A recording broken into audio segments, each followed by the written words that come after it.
지금으로부터 상상마을 만들기 인터뷰를 시작하겠습니다. 그동안 각 위원장님과 관계자 다양한 사업을 추진하여 전국 주민자치 박람회에서 우수 사례로 선정이 되었습니다. 중추적인 역할을 하신 위원장님을 모시고 사업 내용과 비전, 계획을 나누는 시간을 갖도록 하겠습니다. 우리 사이동에서 문화와 예술을 책임지시고 강골신문 편집국장을 맡고 계신 박경숙 의원님께서 말씀하시겠습니다. 감골마을신문 편집장 박경숙입니다. 감골은 마을 이름이고요. 동 이름은 사이동입니다. 감골은 마을을 중심으로 뒤에는 한강산이 펼쳐져 있고요. 앞에는 번호들이라는 밝은 들판이 자리를 잡고 있습니다. 도시 속에서 시골의 모습을 볼 수 있는 그런 아름다운 동네입니다. 저희 동네는 주택가 아파트로 구성이 되어 있는데요. 한 20년이 됐어요. 지금은 나무가 자라서 이런 아파트와 자연이 어우러져서 아름다운 동네로 자리를 잡고 있습니다. 이런 아름다운 모습을 어떻게 표현해내고 싶었습니다.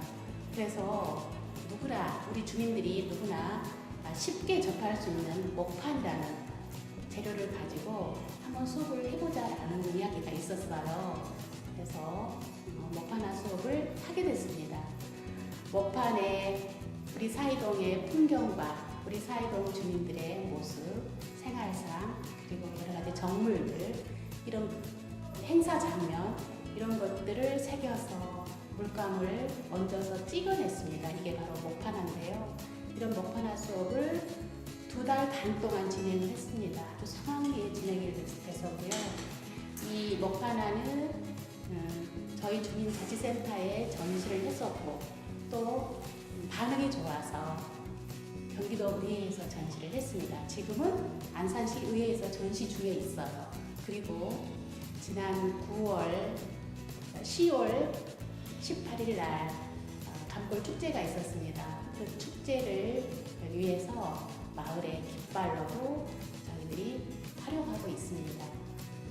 이렇게 아름다운 마을을 목판화로 표현해서 우리 사이동 주민들이 아름다운 우리의 그 동네를 그림으로 감상하고, 또 참여하신 분들은 여러 가지로 보람을 느끼고 있습니다. 우리 마을에 예술을 모르시는 분들이 이 목판을 통해서 깃발전과 함께하면서 많은 문화 발전이 있었던 것 같습니다. 그동안 우리 박경숙 편집국장님 노고에 감사드립니다. 다음은 에너지 전략 마을 만들기 최선묵 위원장님의 말씀을 듣겠습니다. 예, 사이동 에너지 절약 마을 만들기 추진위원회 위원장 최선묵입니다. 과거 우리 사회는 수평문화의 주거 공간이 형성된 그런 사회였습니다. 그러나 시대 발전에 따라서 현재는 수직 문화화되어 있는 주거 공간으로 형성이 되어 있다 보니까 주민들과의 어떤 소통이 안 되고 대화가 단절된 듯, 어딘가 경직되어 있는 듯, 정말로 삭막한 그런 사회인 듯이라는 것을 느꼈습니다. 저는 이 모든 문제를 풀어나가기 위해서는 소통, 즉 에너지 절약 마을 만들기 사업을 추진해야만이 반드시 소통과 화합의 문화를 이룰 수 있겠다, 이리 생각을 하였습니다. 그래서 저는 우리 사이동에는 9개 단지의 아파트가 형성이 되어 있는데, 각 단지의 대표 회장님들과의 위원회를 결성을 해서 에너지 절약 필요성과 소통의 장을 마련하기 위해서 당위성을 제시를 했습니다. 그 자리에서 우리 각 단지의 대표회장님들은 거기에 공감대가 형성이 되었습니다. 이로해서 에너지 절약 마을 만들기가 사업 추진을 하게 되었습니다.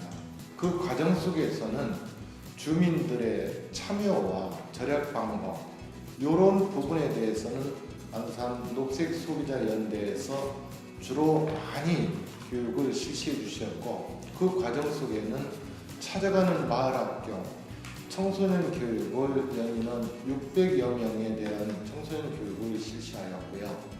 세대 진단사 양성 교육도 5주간에 걸쳐서 40여 명을 양성을 하였습니다.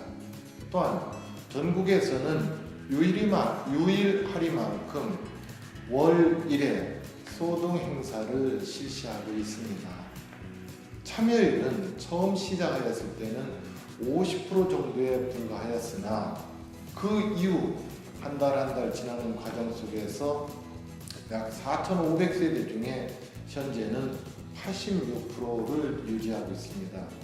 또한 9개 단지 중에 신호아파트 같은 경우는 약 96%의 소동률을 유지하고 있습니다. LED 등 시설 개선으로 에너지 절약을 전체적으로 현재 23%선을 유지하고 있습니다. 앞으로는 주민을 위한 에너지 절약을 생활화하도록 열심히 노력하겠습니다. 에너지 전략을 통하여 주민과 화합 소통을 위하여 노력하시는 최선묵 위원장님 감사드립니다. 다음은 상상마을 만들기 윤영중 위원장님의 말씀을 듣겠습니다. 상상마을 만들기 추진위원장 윤영중입니다. 먼저 주민이 손으로 만드는 상상마을 만들기 사업회에 대해서 말씀드리겠습니다. 저희 사이동 동네에는 특이하게도 저희 동네로 관통하는 8차선 대로로 차단된 주택과 중공업 지역의 정비단지, 아파트로 단절되어 있습니다. 이런 마을을 하나로 만들어보자는 취지로 마을 계획 실천단을 구성하여 200여 명이 원탁회의를 통하여서 마을의 단점과 문제점 찾기 등을 통하여서 토의하고 저희가 우리 마을의 미래상을 구상케 하였습니다. 저희 동네 주민들은 동네 한 바퀴를 통해서 화합과 소통을 위한 사회적 약자와 청소년의 관점에서 주제별로 마을들을 조사하게 되었습니다. 특히 우리 동네 사진전을 개최하고 주민들이 설문조사를 1,300여 명이 참석하여 마을의 현황과 발전 방향을 모색하게 되었습니다. 특히 어린이와 어른들이 행복한 우리 마을을 만들기 위해서 리더 학교를 개최하였고, 매월 개최하는 리더 학교에서 차 없는 거리와 육교 재정비 사업을 추진하게 되었습니다. 황량한 육교를 누구나 찾고 싶은 육교로 만들어야겠다는 그런 내용이었습니다. 지난 18일에는 차 없는 거리를 저희가 진행하였는데 동네의 모든 분들이 참석하여서 너무나 행복한 하루를 보내기도 하였습니다. 특히 찾는 이 없는 녹지대를 아이들이 놀이터와 주민이 놀이터로 쉼터와 문화공간을 만들기도 하였습니다. 이러한 노력으로 2015년도 도시 활력 증진 개발 사업을 공모하여 30억이라는 예산을 지원받게 되었습니다. 앞으로 상상 그 이상을 꿈꾸는 상상마을, 좋은 마을을 만들기 위하여 지역 주민과 함께 만들어갈 것입니다. 상상마을 만들기를 통하여 아파트 단지와 주택 단지가 서로 소통 화합하게 되어 윤영중 위원장님께 감사의 말씀을 드립니다. 다음은 상상마을 만들기 김혜영 간사님과 김미란 간사님을 통하여 상상마을 만들기 사업을 추진하면서 어려웠던 점이나 즐거웠던 점이 있으면 들어보기로 하겠습니다. 상상마을 만들기 간사 김영입니다. 저희가 차 없는 거리 사업을 진행하면서 주민들 참여가 너무 없어서 처음에는 힘들었습니다.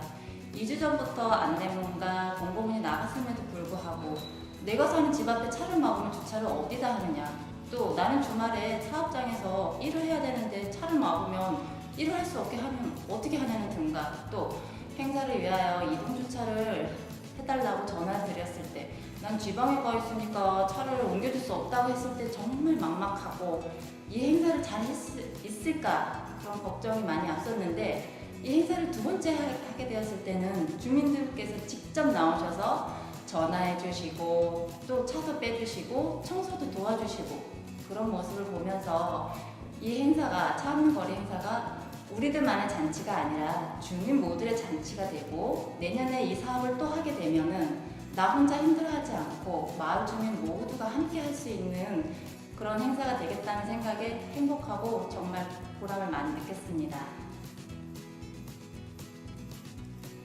안녕하세요. 상상마을 만들기 강사 김미란입니다. 저는 이 사업을 추진하면서 보람 있었던 일에 대해서 얘기를 하고 싶은데요. 저희들이 아이들과 어르신 모든 연령대가 참여해서 사업을 진행하게 되었습니다.